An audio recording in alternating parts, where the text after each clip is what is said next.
Sir ఇప్పుడు జగద్గిరి గుట్ట అంటేనే ఆల్మోస్ట్ వెంకటేశ్వర స్వామికి కానీ ఇది కానీ ప్రతిష్ఠిత. ఇప్పుడు ఈ కేదారేశ్వర స్వామిని ఇక్కడ ప్రతిష్ఠిస్తున్నారు అంటే అసలు దీని వెనుక ఉన్న అసలు కథ ఏంటి? ఒకవేళ శివరుద్ర గారు ఈ నిర్ణయం తీసుకోవడానికి గల కారణాలు ఏంటి? అంటే శివరుద్ర స్వామి గారు నాకు గత ఒక 4 years నుంచి నాకు పరిచయము. ఆ పరిచయమైన కాంచి కూడా నేను జగదిరిగుట్టలో ఉంటున్నాను. ఇక్కడనే ఒక కేదార్నాథ్ స్వామిని నిర్మించాలని నాకు ఒక సంకల్పం వచ్చిందని చెప్పాడు.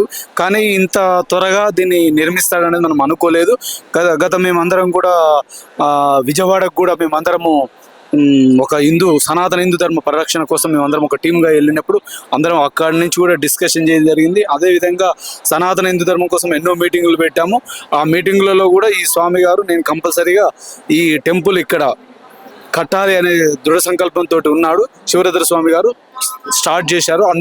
అందరం సహకరించి మనం తెలంగాణ స్టేట్లో ఇంత పెద్ద టెంపుల్ కేదారేశ్వర స్వామి టెంపుల్ ఎక్కడా లేదు. ఇక్కడ దీన్ని నిర్మించడం అందరికీ సంతోషకరమైన విషయము. అందరం ఇక్కడ ఇక రానున్న రోజుల్లో అక్కడికి పోలేని కేదార్నాథ్ స్వామి దగ్గరికి పోలేని వాళ్ళందరూ కూడా ఇక్కడ దర్శనం చేసుకోవచ్చు అనేది కోరుకుంటున్నాం. Thank you sir. ప్రతిష్ఠిస్తున్నారు, ఎట్లా ఫీల్ అవుతుంది? చాలా సంతోషంగా ఉంది. ఎందుకంటే కేదార్నాథ్ మనం పోలేని వేళల్లో ఇదే హైదరాబాద్లో కేదార్నాథ్ టెంపుల్ కట్టుతున్నందుకు శివరుద్ర సాధుకి దేవుడు వచ్చి సంకల్పం ఇవ్వడం చాలా బాగుంది. కాబట్టి మన అంత దూరం పోలేని వాళ్ళు ఇక్కడ రావచ్చు. చాలా సంతోషంగా ఉంది.